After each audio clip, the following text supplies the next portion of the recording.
TWS তো সবাই আর ব্যবহার করে থাকেন। ব্র্যান্ডেড TWS এর দাম হয়ে থাকে 2 থেকে 3 হাজার টাকা।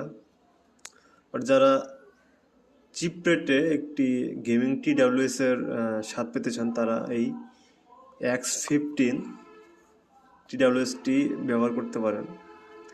এটি কোনো ব্র্যান্ডের নয়, জাস্ট একটি চাইনিজ TWS। এটি চায়নাতে বেশ জনপ্রিয় এবং এটির গেমিং লেটেন্সি হলো 65 মিলি সেকেন্ড। সো মোটামুটি এটির মাধ্যমে গেমিং করতে পারবেন বাজেট হিসাবে। সো এটিতে 8 GB লাইটিং দেওয়ার আছে এবং একটি ডিসপ্লে যেটা চার্জিং লেভেল ইন্ডিকেট করে, এবং সাউন্ড কোয়ালিটিও ভালো। যারা লো বাজেটে গেমিং TWS খুঁজতেছেন তারা